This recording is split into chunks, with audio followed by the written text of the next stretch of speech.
ताउते तूफान ने गुजरात में जबरदस्त तबाही मचाई है। करीब 40,000 पेड़ तूफानी हवा की भेंट चढ़ गए। 2,437 गांवों की बिजली आपूर्ति ठप हो गई। इसके अलावा 1,081 बिजली के खंभे उखड़ गए। 16,500 झुग्गियों को भी तौकते का कहर झेलना पड़ा। बिगड़े हालात के बीच राहत बचाव के लिए सेना और एनडीआरएफ की टीम को तैनात किया गया है। ताउते तूफान का असर अहमदाबाद में कई घंटों से दिखाई दे रहा है। शहर में तेज हवाओं के साथ साथ मूसलाधार बारिश हो रही है। तेज हवाओं की वजह से कई जगहों पर पेड़ गिर गए हैं और साइन बोर्ड को भी नुकसान पहुंचा है। आशंका जताई जा रही है कि गुजरात में देर रात तक कमोबेश ऐसा ही मंजर रहेगा। बाज्र P305 ताउते तूफान की चपेट में आया। इसमें 273 लोग सवार थे। समंदर में राहत पहुंचाने के लिए नौसेना ने अपनी पूरी ताकत झोंक दी। लोगों को बचाने के लिए भी आईएनएस कोच्चि और आईएनएस कोलकाता लगातार ऑपरेशन पर है।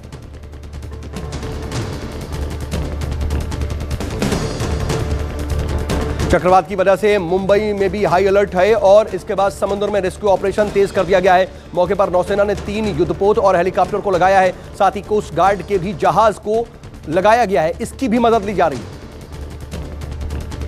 महाराष्ट्र के कई जिले तूफान की वजह से भारी तबाही झेल रहे हैं। मुंबई, ठाणे, रायगढ़ और सिंधुदुर्ग में तेज हवाओं के साथ हुई बारिश तूफान के कारण महाराष्ट्र में 9 लोगों की मौत हो गई और मुंबई में यातायात के लिए बंद रहा बांद्रा वर्ली सी लिंक। तूफान की वजह से मुंबई में 480 पेड़ गिरे। ताउते तूफान को देखते हुए सरहद पर बीएसएफ को भी अलर्ट पर रखा गया है। देश के कई हिस्सों में तबाही मचाने के बाद तूफान ने राजस्थान का रुख कर लिया है। इससे यहां पर तेज आंधी और बारिश की संभावना जताई जा रही है। इसके मद्देनजर जैसलमेर, बाड़मेर से लगती अंतर्राष्ट्रीय सीमा पर जवानों को सुरक्षित स्थानों पर जाने को कहा गया है।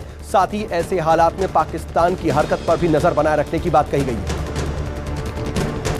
दिल्ली सरकार ने कोरोना की मार झेल रहे गरीब परिवारों के लिए मुफ्त राशन देने का ऐलान किया है। इसके अलावा कोरोना से मरने वाले व्यक्ति के परिजनों को भी एक मुश्त 50,000 रुपए सहायता राशि की घोषणा की गई है। साथ ही जिस परिवार के कमाने वाले की कोरोना से मौत हुई है और जिन बच्चों के माता पिता की मौत हो गई है उन्हें 2,500 रुपए की मासिक पेंशन दी जाएगी और ऐसे बच्चों की शिक्षा भी मुफ्त करवाई जाएगी।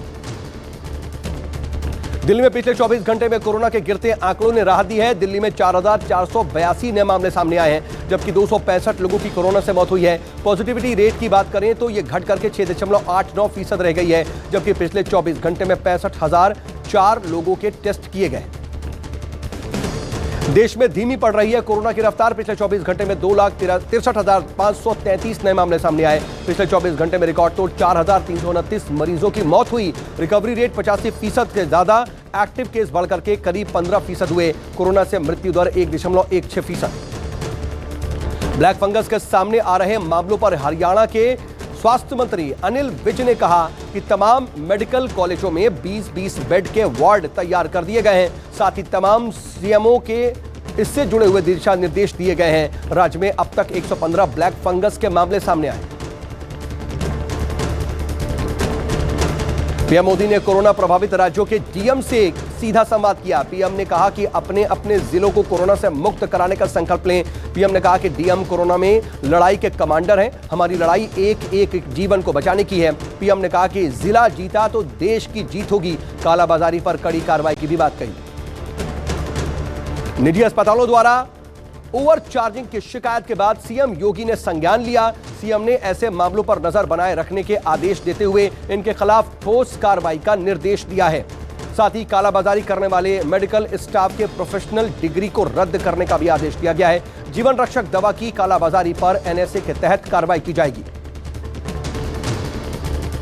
कोरोना पर राजनीति को लेकर के कांग्रेस पर बीजेपी का वार पलटवार। संबित पात्रा बोले, कांग्रेस आपदा पर भी सियासत कर रही है, तो पीएम मोदी की छवि धूमिल करने के लिए कांग्रेस ने एक टूल किट तैयार किया। पलटवार करते हुए कांग्रेस नेता राजीव गौड़ा ने यह कहा कि पार्टी जेपी नड्डा और संबित पात्रा के खिलाफ एफआईआर दर्ज कराएगी। राजीव गौड़ा ने बीजेपी पर फर्जी टूल किट में कांग्रेस का नाम घसीटने का आरोप लगाया। बिहार में एम्बुलेंस मामले पर राजीव प्रताप रूडी का बयान सामने आया। कहा कि मुझ पर कई आरोप लगाए गए। मैं बिहार में उससे लड़कर आया हूं जिसके खिलाफ कोई बोल नहीं सकता। दरअसल बिहार में एम्बुलेंस कांड में राजीव प्रताप रूडी पर आरोप लगाए गए थे।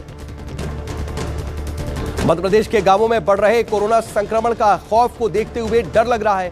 डर के मारे लोग गांव छोड़ करके खेतों की तरफ रुख कर रहे हैं। भोपाल के मिसरोद क्षेत्र के गांवों में लोगों ने घरों से निकल करके खेतों में अपना बसेरा बना लिया है।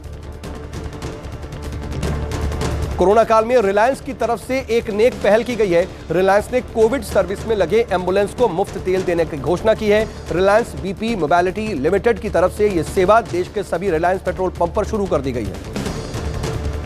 अब कोरोना गांवों में भी पैर पसार रहा है। इससे बचने के लिए रूपनगर की मलिकपुर गांव के चारों तरफ से घेराबंदी कर दी गई है। सरपंच ने गांव के 5 मुख्य द्वारों में से 4 को बंद कर दिया और गांव में आने और जाने वालों में अगर किसी में कोरोना के लक्षण पाए जाते हैं तो उन्हें क्वारंटीन कर उनके स्वास्थ्य का ख्याल रखा जा रहा है।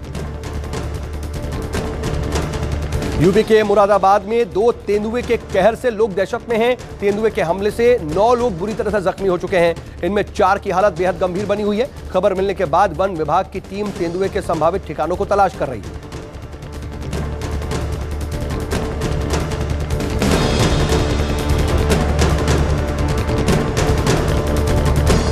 नमस्कार, मैं हूं मानक गुप्ता। अगर आपको हमारा ये वीडियो पसंद आया हो तो इसे लाइक और शेयर जरूर करें और हाँ, हमें सब्सक्राइब और फॉलो करना ना भूलें ताकि आप देश और दुनिया की कोई खबर मिस ना करें। चाहे कोई ब्रेकिंग न्यूज हो या कोरोना वायरस से जुड़ी कोई भी अपडेट, पॉलिटिक्स हो या आपकी जेब से जुड़ी कोई खबर, इलेक्शन की कोई न्यूज हो, कोई कंट्रोवर्सी हो या फिर कोई वायरल वीडियो, सब कुछ मिलेगा न्यूज़ 24 पर। तो जुड़े रहिए हमारे साथ और देखते रहिए न्यूज़ 24।